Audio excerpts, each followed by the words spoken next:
Corporate hoarding of food commodities bill అని పెట్టింటునో ఇది ఇంకా కరెక్ట్గా ఉండేదని చెప్పి మేము భావిస్తున్నాం.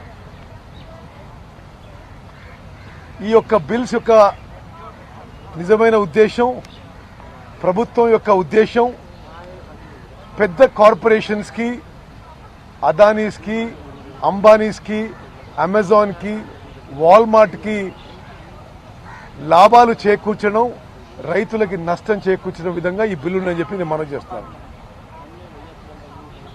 ఈ farmers empowerment and protection agreement of price assurance and farm services bill చదివితే ఎక్కడ కూడా ఇది promotion of contract farming by companies అనే విధంగా ఉంది. కానీ ఎక్కడ కూడా ఈ బిల్లులో ఫార్మర్స్ కి ఎంపవర్మెంట్ కానీ ప్రొటెక్షన్ మెకానిజం కానీ ఇచ్చిన దాఖలాలు లేవు.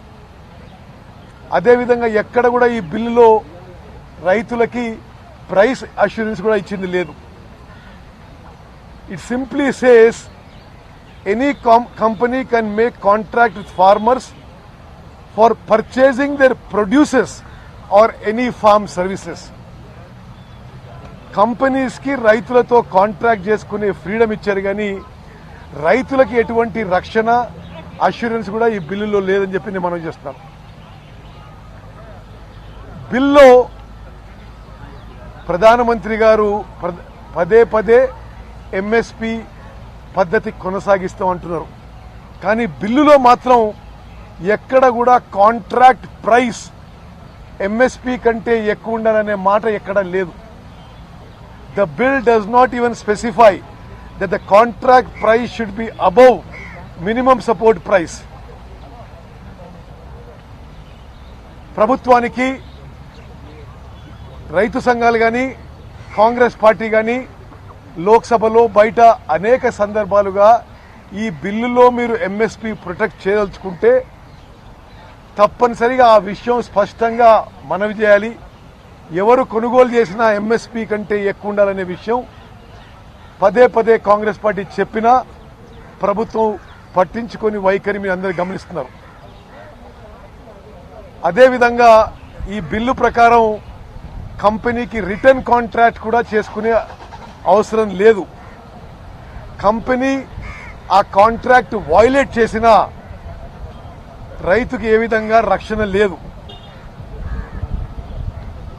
అదేవిధంగా ఈ కాంట్రాక్ట్ ఫార్మింగ్ లో ఏమన్నా కాంట్రాక్ట్ టర్మ్స్ కంపెనీలు వయలేట్ చేస్తే వాళ్ళని పీనలైజ్ చేసే ప్రొవిజన్స్ కూడా ఈ చట్టంలో లేవు.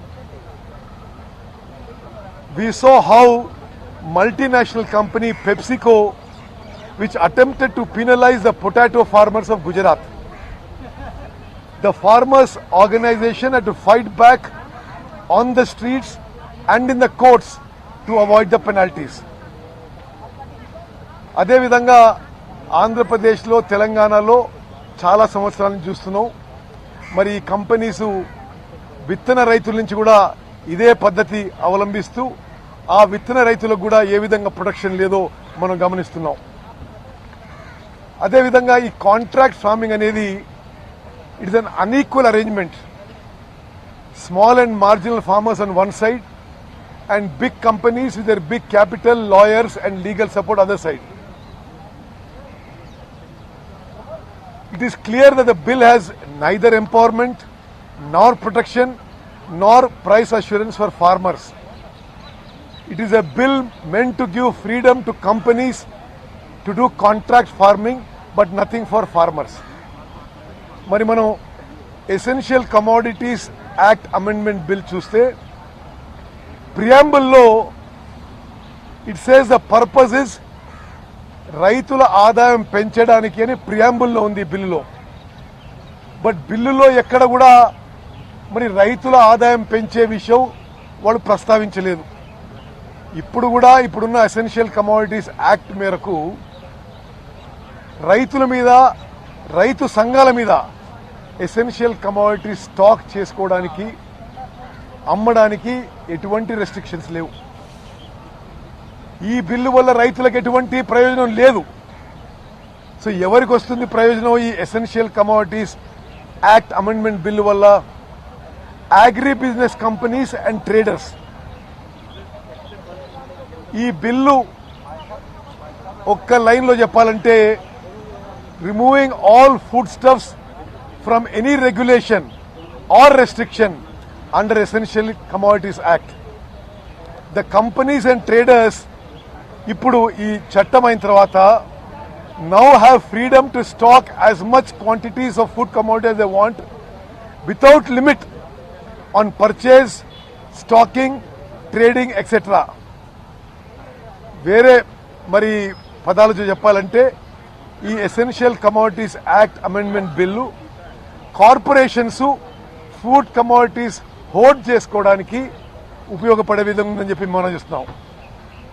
We can see that big corporations like Adani's, Ambani's, Walmart, Amazon, which want a large share of the food business in the country, now get a free ticket to dominate.